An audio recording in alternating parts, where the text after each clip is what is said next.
Total Drama Island must have been an incredibly difficult program to plan out. It's a parody reality TV show about 22 campers, which has one of them being eliminated almost every episode. The show has multiple writers, each in charge of writing different non-consecutive episodes. Before writing each episode, they would have all needed to communicate with each other to know which campers have already been eliminated and which camper has to be voted off by the episode's end. And of course, then the writer would have to think of a reason for that camper to be voted off. Most of the time, the eliminations were very satisfying, with a decent build-up as to why that camper had to go, but working within such a rigid plot structure did mean that there were some instances where a camper just had to go because it was their time to, and the reason given for their elimination wasn't as well justified as it could have been, leaving their send-off to be something to be desired. So, I'm going to go through 5 of the eliminations in Total Drama Island that I feel didn't make sense, either because the votes didn't add up correctly, or because the reason the camper was eliminated just felt contrived. Number 5. Lashana's elimination in After the Dock of Shame. I feel bad about including this on my list, because Lashana's elimination is intentionally ridiculous. Questioning the logic of Lashana's elimination is like questioning the logic of a Roadrunner cartoon, but this is one of the funniest eliminations in the history of the show, so it's worth discussing. In a neat twist, all the previously eliminated campers get to decide who's the next person to get voted off the island, and, through a series of accidental votes, Lashana ends up being eliminated. And there are just so many things to question with this elimination. Why is a camper saying Lashana's name automatically counted as a vote, when Chris hasn't even asked them who they're voting for yet? Why does Lindsay get to vote twice? Why does the parrot get to cast the vote? Why does the parrot get to vote twice? They stop counting the votes once it gets to 9 votes. I guess because 9 is a majority out of 17 campers, but over half of the campers haven't even gotten to cast their vote yet. If one camper can cast multiple votes, couldn't one of them theoretically cast 10 votes against Heather and get her eliminated instead? Judging by how the original episode summary is actually completely different to what actually happens in the episode, it seems as if the plot changed at some point in production, which could explain why Lashana's elimination ends up being so ridiculous. Oh well, at least we get this priceless expression from Lashana. Number 4. DJs Elimination in Hook, Line and Screamer. There are very few eliminations that stray away from their typical voting method, which means those that do end up sticking out like a sore thumb. One of those eliminations is DJs in Hook, Line and Screamer, who ends up being eliminated for the following reason. Well, it's obvious to everyone that Gwen wins invincibility. And sadly, it's equally unanimous that DJ walked the dock of shame, since he was the only one who screamed and bolted without the escaped psycho killer even being there.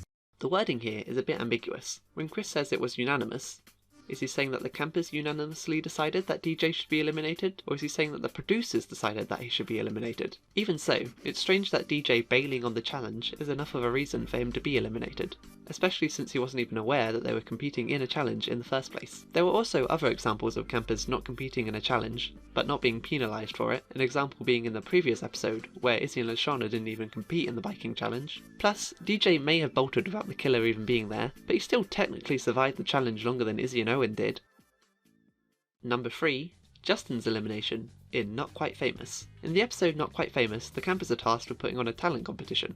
Trent and Justin both put on solid performances for the Screaming Golfers, but Heather throws the challenge when she decides to do a public reading of Gwen's diary instead of doing her ballet performance. This results in the team losing to Harold's epic beatboxing. Heather, however, manages to save herself from elimination when she manipulates the votes so Justin gets 5 against him. Now, I have 2 main issues with this. First of all, only 5 out of the 10 votes are actually cast for Justin, which means if the remaining 5 people all voted for Heather, the votes would be tied. I guess the explanation here is that not all 5 of them voted against Heather, but why would any of them vote for someone besides her? Gwen, Trent and Lashana all certainly would have voted for Heather.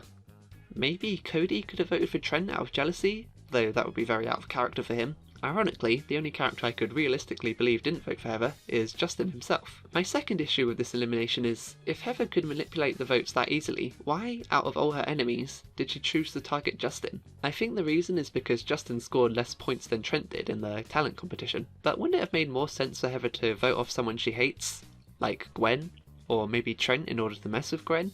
Heather really should have gone with Gwen, honestly. That way she would have avoided having a bed full of ants. Number 2. Bridgets Elimination in Hide and Do Not Destroy. One of my main issues with the voting system is that it's not always clear who voted for whom and why, but then there are episodes where you have the complete opposite situation and they give you a complete breakdown of who everyone voted for. Like in the episode Seek and Do Not Destroy, where they tell you exactly who everyone is voting for. Gwen, Lashana and Bridget are all going to vote for Duncan, Heather, Lindsay and Izzy are all going to vote for Owen, and the 4 boys are all going to vote for Bridget. With the votes broken down like this, it's clear that Bridget is going to be voted off, because she got the most votes. Clean and simple. That is until Jeff drops this bombshell. I'm gonna miss you. Me too! So you didn't vote me off? No way! You didn't? I could never vote you off, babe! You're my girl! If Jeff didn't vote for Bridget, that means she only received 3 votes, tying with the number of votes Duncan and Owen got. So how come she still ends up being the one eliminated? There are a couple of possible explanations for this. The first is that Jeff was lying, and he actually did vote off Bridget. However, I personally don't believe that Jeff was lying, because he seems like too nice a person to vote off his girlfriend and then lie to her about it, and there really isn't any indication at any point of the series that he was lying about this. The second explanation is that one of the girls changed their minds and decided to vote for Bridget instead. I don't think it would have been Lashana or Gwen, since they were friends with Bridget at this point. Heather seems unlikely, since she was dead set on voting for Owen. And Lindsay was just voting for whoever Heather told her to. That leaves Izzy. And it is possible that Izzy changed her mind and decided not to vote for Owen, since she was on the fence about it. And maybe she changed her vote to Bridget. She doesn't really have a motivation to do so, but Izzy is just crazy, so anything's possible with her. So, yeah, I guess I can settle for that explanation. Moving on. Number 1. Lindsay, and that's off the chain. Okay. Let's have a complete rundown of this episode's challenge. First, the campers have to build their own bikes. Next, they have the race using each other's bikes. Whichever bike makes it past the finish goes on to the second round. In the second round, whoever wins gets invincibility, and whoever loses gets eliminated. Due to a technicality, Lindsay ends up crossing the finish line last and is eliminated. Oh my god, this is the most convoluted elimination in Total Drama history. First, let's go over all the people who performed worse than Lindsay, but still managed to survive elimination. Gwen, Jeff and DJ all lost in the qualifying round, but were still safe. Duncan and Owen didn't even finish the final race, but were still safe.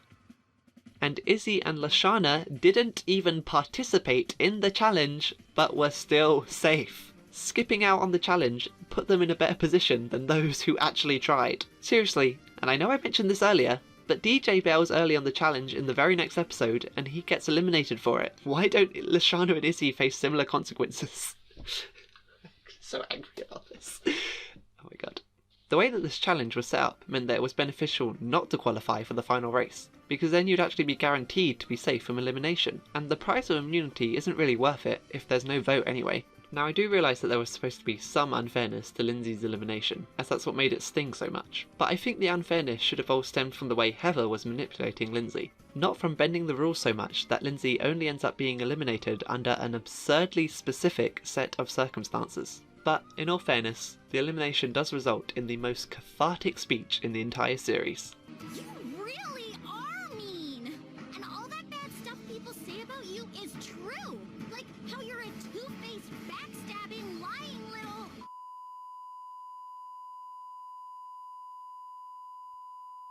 Yes, Lindsay, the elimination made me feel like saying that too. But that's just my opinion on what the 5 most unfair eliminations in Total Drama Island are. But maybe you feel there are some eliminations that I left out that are even more unfair than the ones on my list. Or maybe you think all these eliminations are fine and I'm just making a big deal out of nothing. Let me know down in the comments. Thank you for watching, and what was I going to say? Oh yeah, have a good night. Sorry, that was meant to sound nicer. Have a good night, everybody. See ya.